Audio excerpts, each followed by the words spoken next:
Le Christ est ressuscité. Chers amis, bonjour. Dans le psaume 32 au verset 9, David nous donne un conseil, ou peut-être mieux, le Seigneur nous donne un conseil à travers David. Ne sois pas comme le cheval ou le mulet, qui ne comprend ni la rêne ni le frein. Qu'on s'avance pour le dompter, rien à faire pour qu'il s'approche de toi.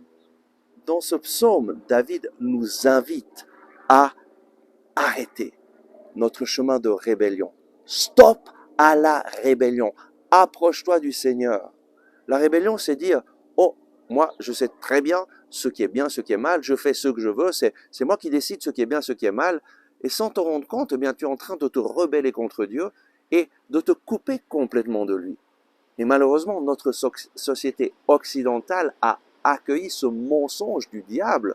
C'est toi et toi seul qui décides ce qui est bien, ce qui est mal pour ta vie. Si tu dis que c'est bien, alors c'est bien. Si tu dis que c'est mal, alors c'est mal. C'est toi qui choisis. Eh bien, ça c'est de la rébellion contre Dieu, contre ton Créateur, parce que lui qui t'a créé, il sait ce qui est bien et ce qui est mal pour toi.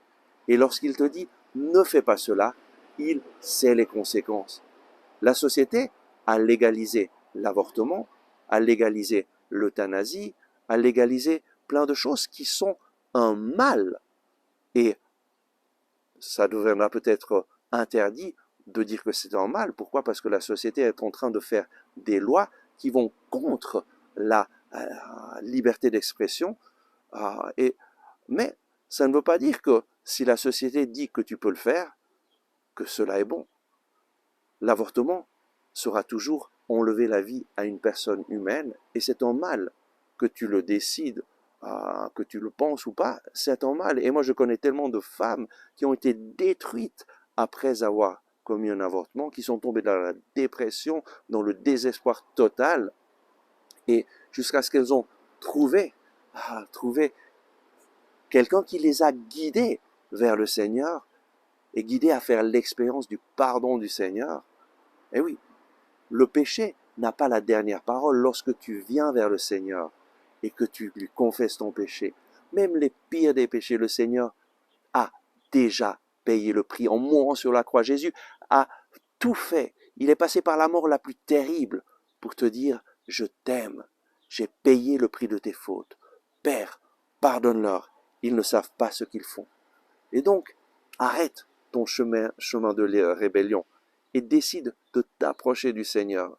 Décide de mettre ta confiance dans ce Dieu d'amour qui se révèle à travers sa parole et qui te dit « Je t'aime, j'ai déjà payé le prix de tes fautes. Reviens à moi et je te pardonnerai. Je te libérerai de ce poids que tu portes. » Dieu t'aime, il veut ton bonheur et il a déjà pourvu à tout pour que tu sois libéré de tes chaînes. En Jésus, tu trouveras la vraie liberté. Amen.